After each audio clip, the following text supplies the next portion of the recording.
You start typing a question, and before you even finish, a machine hands you a perfectly formatted, confident answer. It is impressively fast. But this speed comes with a cost. When the answer arrives instantly, we often skip the slow, quiet work of actually thinking through the problem ourselves. This tension is at the heart of Ravindra Nayak's work, specifically his guide, How to Understand Using First Principles in the Agentic Era.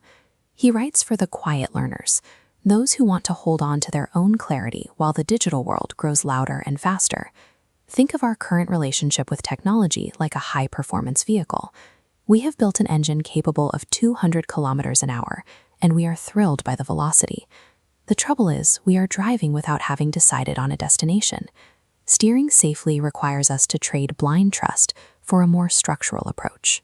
We need to return to the absolute basics of a problem, a method known as first principles. Thinking from first principles means you stop accepting big words as big truths. Instead, you break a complex problem down into its smallest, undeniable parts. You look for the facts that remain true even when the hype is stripped away. Most of us think by habit, copying what others are doing or repeating what sounds advanced. First principles thinking asks a different question. What is this thing actually made of? It is the difference between following a recipe and understanding the chemistry of the ingredients. This diagram shows the first principle self. It suggests that before you use any external tool, you must first build an inner framework. It all begins with a clear mind, a center that is not yet distracted by the machine. True clarity happens when you align your attention, the meaning you assign to a task, and your own energy before you ever touch a keyboard. It grounds you in a very practical discipline, identifying the smallest, honest next step you can take yourself. By establishing this baseline, you ensure you aren't just a passive passenger to the software. You remain the owner of the process, which protects the dignity of your own judgment, even when the technology is moving at light speed.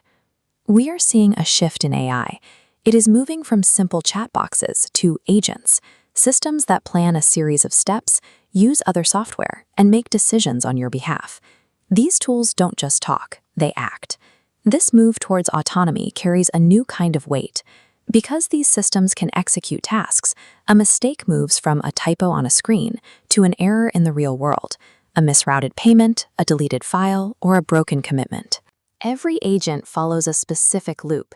It observes the situation, decides on a step, acts using a tool, and then checks the result. But notice the boundary line we've drawn around that cycle. That represents the limits only a human can set. An agentic system is only as safe as the boundaries we give it. Providing an AI with a goal but no limits is like telling a driver to get to the airport as fast as possible without mentioning the rules of the road. The destination is clear, but the behavior is reckless.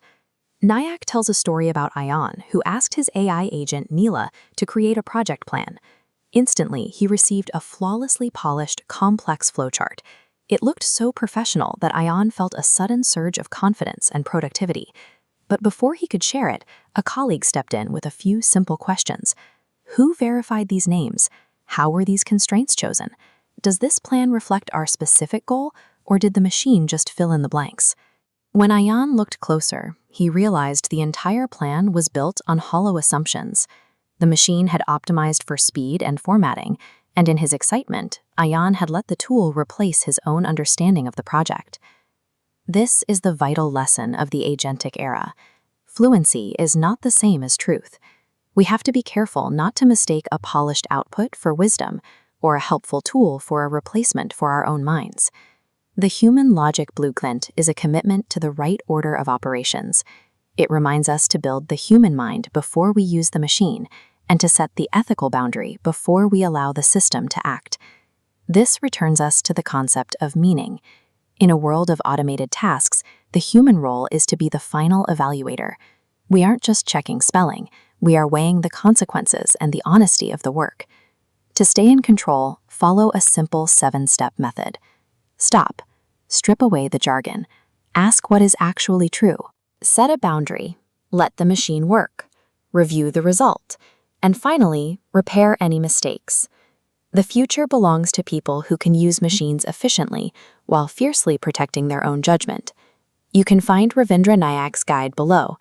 Take your time with it and build your understanding from the ground up.